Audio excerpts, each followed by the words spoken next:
Iya, baik. Assalamualaikum warahmatullahi wabarakatuh. Selamat datang dan salam sejahtera untuk seluruh mahasiswa yang saya banggakan. Pada pertemuan kali ini kita akan membahas topik penting ya, yaitu media pembelajaran Al-Quran Hadis. Karena kondisi saat ini belum memungkinkan untuk kita melaksanakan perkuliahan secara tatap muka, maka video pembelajaran ini sengaja Ibu buat sebagai salah satu bentuk alternatif dan media belajar mandiri yang bisa kalian akses kapan saja dan di mana saja ya. Jadi harapannya meskipun tidak berada di ruang kelas, kalian tetap bisa memahami materi dengan baik melalui penjelasan yang disampaikan dalam video ini. Jadi kalian harus simak dengan seksama dan jangan lupa catat hal-hal penting untuk didiskusikan secara bersama.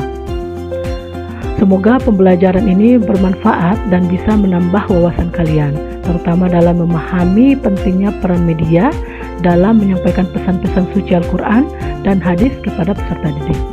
Oke, baik. Karena ini kita masuk dalam pertemuan ke-7 yaitu tentang media pembelajaran Al-Quran hadis. Ada hal-hal penting yang akan Ibu sampaikan. Yang pertama, media pembelajaran Al-Quran hadis itu adalah salah satu alat bantu ya yang digunakan untuk mempermudah proses penyampaian dan pemahaman materi Al-Quran dan hadis. Jadi media ini menjembatani pendidik dan peserta didik. Jadi fokusnya itu adalah menciptakan pengalaman belajar yang lebih efektif, interaktif, dan menarik siswa dengan tuntutan zaman.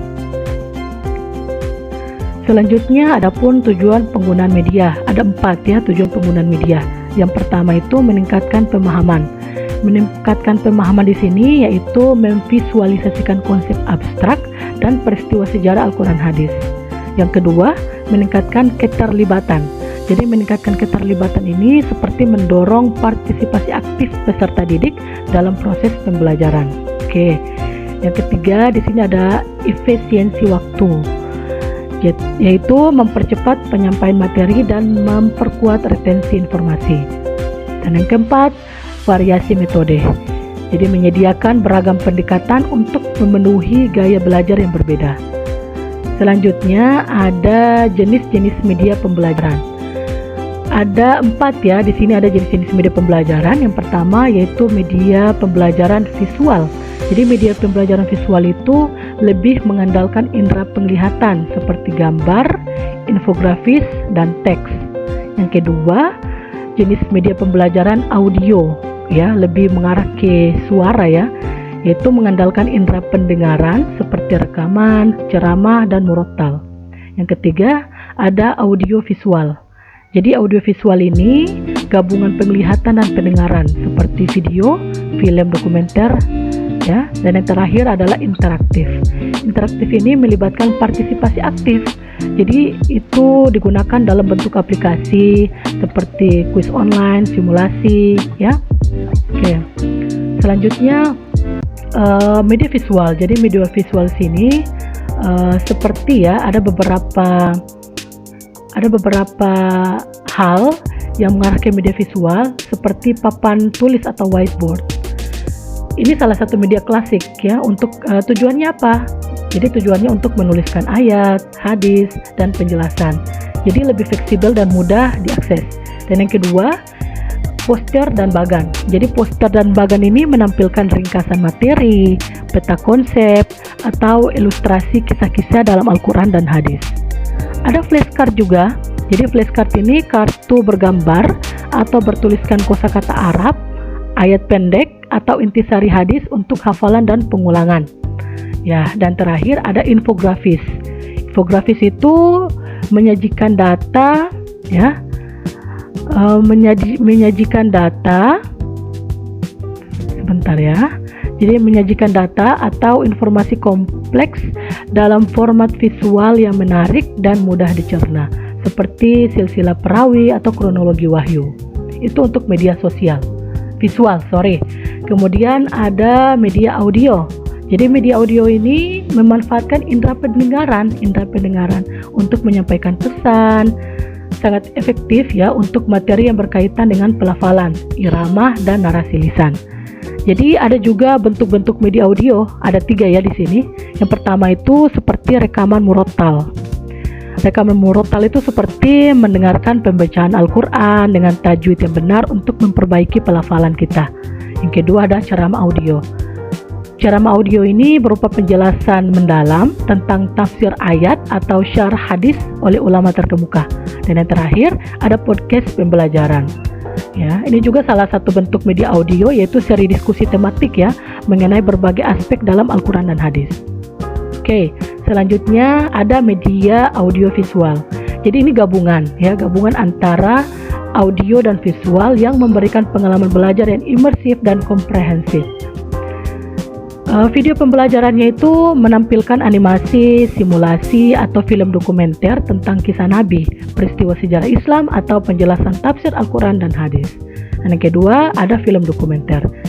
Jadi film dokumenter ini menggali konteks sejarah, ya, budaya, dan sosial di balik ayat-ayat Al-Quran atau hadis tertentu. Kemudian ada animasi interaktif. Ini juga salah satu media audiovisual, yaitu memvisualisasikan konsep-konsep kompleks seperti ilmu tajwid atau tata cara syalat dan cara yang menarik dan mudah dipahami. Dan yang terakhir, presentasi multimedia. Ini mengintegrasikan teks ya, gambar, audio, dan video dalam satu platform untuk menyampaikan materi yang dinamis. Oke. Kemudian ada media interaktif dan digital. Ada beberapa bentuk media interaktif dan digital. Yang pertama itu ada aplikasi mobile. Aplikasi mobile ini aplikasi Al-Quran digital, ya. Ini bisa di-download ya, Ada juga tersedia di berbagai macam Play Store ya untuk pengguna Android dan untuk App Store untuk pengguna iPhone. Seperti aplikasi Al-Quran digital, kamus hadis, atau kuis interaktif. Yang kedua ada platform learning. Ini semacam sistem manajemen pembelajaran daring dengan modul, forum, dan tes. Kemudian ada game edukasi, permainan digital yang menguji pemahaman ayat atau hadis. Dan yang keempat itu ada virtual reality atau VR. Ini seperti simulasi kunjungan ke tempat-tempat bersejarah Islam atau Mekah atau Media. Ini yang terbaru ya, media interaktif yang terbaru, yang bagus untuk digunakan seperti real, seperti kita berada di tempat tersebut. Selanjutnya ada prinsip pemilihan media. Jadi prinsip pemilihan media ini tidak serta-merta kita pilih langsung sebagai media pembelajaran kita. Jadi media pembelajaran kita itu dipilih berdasarkan materi apa yang mau kita sampaikan, ya. Jadi yang pertama itu ada keselarasan tujuannya. Jadi pilih media yang sesuai dengan tujuan pembelajaran spesifik, apakah itu hafalan, apakah itu pemahaman atau analisis. Oke. Yang kedua, karakteristik peserta didik. Ya.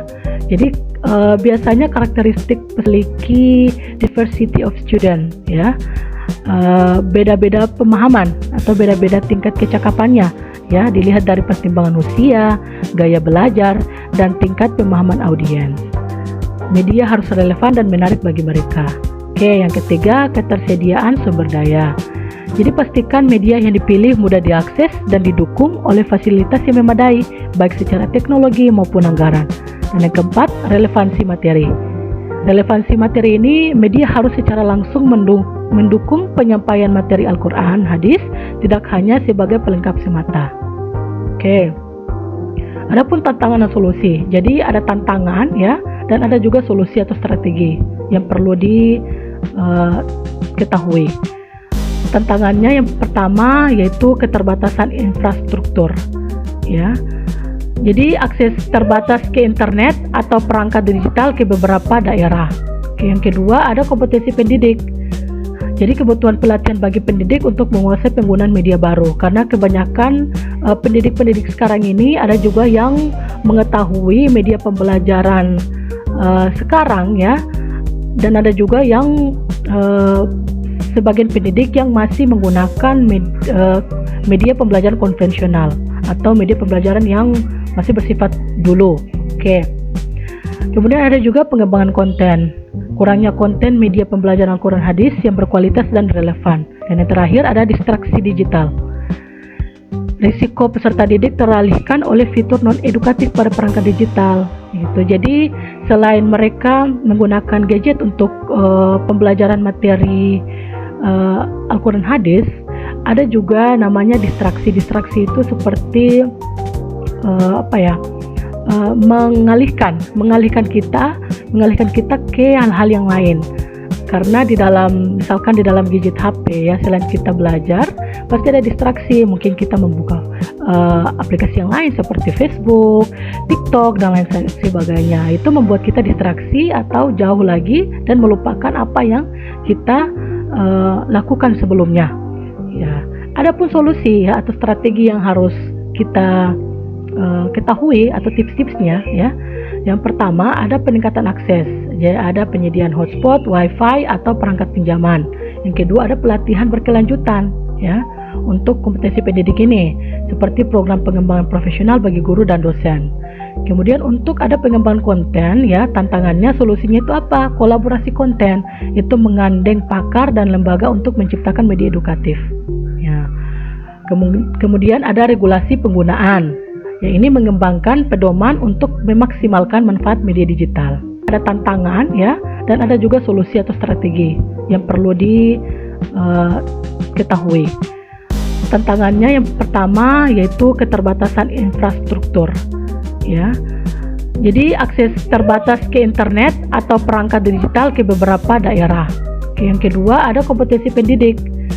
Jadi kebutuhan pelatihan bagi pendidik untuk menguasai penggunaan media baru, karena kebanyakan pendidik-pendidik sekarang ini ada juga yang mengetahui media pembelajaran sekarang ya, dan ada juga yang sebagian pendidik yang masih menggunakan media pembelajaran konvensional atau media pembelajaran yang masih bersifat dulu. Oke. Kemudian ada juga pengembangan konten. Kurangnya konten media pembelajaran Al-Quran hadis yang berkualitas dan relevan. Dan yang terakhir ada distraksi digital.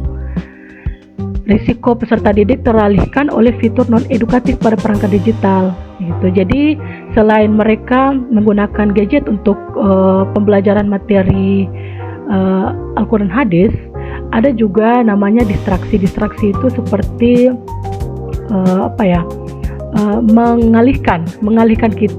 mengalihkan kita ke hal-hal yang lain. Karena misalkan di dalam gadget HP ya, selain kita belajar pasti ada distraksi, mungkin kita membuka aplikasi yang lain seperti Facebook, TikTok dan lain sebagainya. Itu membuat kita distraksi atau jauh lagi dan melupakan apa yang kita lakukan sebelumnya. Ya, adapun solusi ya, atau strategi yang harus kita ketahui atau tips-tipsnya ya. Yang pertama ada peningkatan akses, jadi ada penyediaan hotspot, wifi atau perangkat pinjaman. Yang kedua ada pelatihan berkelanjutan ya untuk kompetensi pendidik ini, seperti program pengembangan profesional bagi guru dan dosen. Kemudian untuk ada pengembangan konten ya, tantangannya solusinya itu apa? Kolaborasi konten, itu mengandeng pakar dan lembaga untuk menciptakan media edukatif. Ya. Kemudian ada regulasi penggunaan. Ya, ini mengembangkan pedoman untuk memaksimalkan manfaat media digital. Ya, oke, mungkin ya cukup sampai di sini. Jadi Ibu harap video pembelajaran terkait dengan media pembelajaran Al-Quran hadis ini bisa menjadi sebuah pengetahuan atau wawasan ya bagi kalian, dan mungkin video ini juga bisa menjadi materi ya yang bisa kalian baca setiap hari atau akses dimanapun kapanpun kalian berada ya, dan semoga video ini juga bisa membantu dalam hal terkait dengan penggunaan media dalam pembelajaran Al-Quran hadis. Mungkin cukup sampai di sini video pembelajaran Ibu. Kurang dan lebihnya Ibu mohon maaf. Wassalamualaikum warahmatullahi wabarakatuh.